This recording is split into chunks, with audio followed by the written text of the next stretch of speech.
Morning. Here we are, another Sunday morning. Met Office nearly got it right. I think all this was meant to be rolling in later. Should have been a bit more sunny and white fluffy clouds than this dark grey shit. Got a bit of sunlight trying to break through, but it's not good enough. Yeah, out and about. Got the GSX 1250 back off the repairers. Took them just on 3 months, which I think is fucking criminal, really. I mean, they soon came and fucking picked it up, but so the repair wasn't that quick. Seem to have done a good job of it. Left the throttle cable a bit loose, so I've had to adjust that. But yeah, apart from that, it's all good.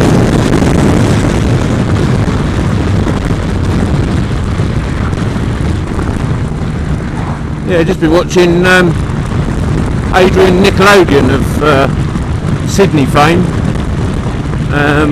having a rant about drivers using their mobiles whilst driving, obviously, and he's quite right. You see it every day, and you see them swerving and lane changing without indication and braking for no apparent reason, and they're just absolutely startled when you go through the middle of them when you're filtering and stuff. And he's quite right to have a rant, and good on him, is what I say. And especially the leaflet dropping he was doing. He took about 10 pages, 10 leaflets as such, out with him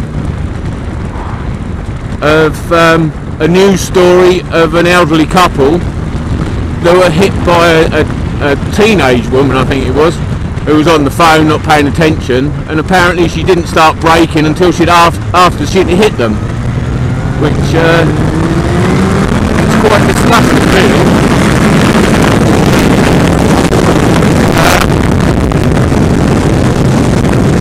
I didn't follow the link he put to view the article or anything, but you know, enough said. She was on the phone, paying absolutely no attention to what was going on around her. Elderly couple just out crossing the road and splat. But yeah, as I say, you see it day in, day out. People still using their phones. The fine system hasn't done anything to curb the usage, I don't think. And I find it particularly disturbing, being that the amount of Bluetooth mechanics that are put into new cars, and the amount of hands-free systems that you can get that alleviate, you know, people looking at their phones, and reduces their well, their concentration. You know, you're less likely to have an accident if you're obviously being aware of what's going on around you, but I don't know why they have to hold their phone. I mean, you can just get out a bloody headset and plug that in. But yeah, as I say, Adjrian Nickelodeon, check him out, Sydney, Australia, having a rant about phone users. But you know, I'll take it one further. I mean, the commute I do is exactly the same pretty much every day, well, until summer hits, and then a 15 mile commute then generally turns into about 2 hours with those lovely dry roads to play on. But yeah, generally speaking, you're meeting the same people day in, day out, driving the same routes day in, day out, and there they are, sat with their bloody sat-navs obscuring a third of their windscreen and a lot of their view, and you think, well, fuck me, by now you must know which way you got to go. You know, I'll go on a main artery between two destinations, and it's a straight road. I mean, you can't go wrong. And there they are, bloody great sat-nav sat in the windscreen. I don't know whether they're just showing off that they've amassed all this wealth and can afford a fucking sat-nav. But again, you know, it's an MOT failure. Anything above the dashboard obscuring your vision. Why isn't it brought in? Again, there's so many in-dash units that you can get. There's no need for it. But yeah, there you go. There's my rant. Bloody mobile phones, absolutely right, Mr. Nickelodeon, and sat-navs, fucking take them down. At most you only need them in town. I mean, anyone can read a map to get from A to B. Use your sat-nav just for that final 2 or 3 miles where you're unsure where the actual road is. But there you go, you make your own minds up. But yeah, the law's there for a reason, and as I say, you'll all experience it, people pulling out on you and everything that just aren't aware of the road situations anyway. They don't need these extra devices to obscure their vision, to take away their concentration.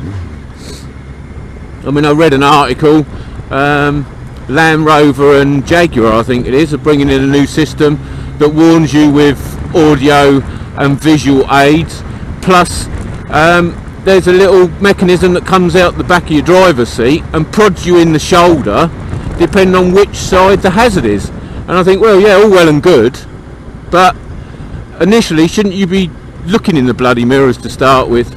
I mean, it's a worrying fact, especially with all the electronics that for your warn you of your what's it called, fucking wandering into the opposite lane and that, and they give an audible alarm, or they can give, I think some of the Mercedes, they give a warning if you're approaching the vehicle in front too quickly, you know, just in case you hadn't noticed that they've braked and you're not. And it's like people get too reliant on these gadgets, and then they just think, well, I don't need to do anything because the fucking car does it all for me, and that's when we're most at risk.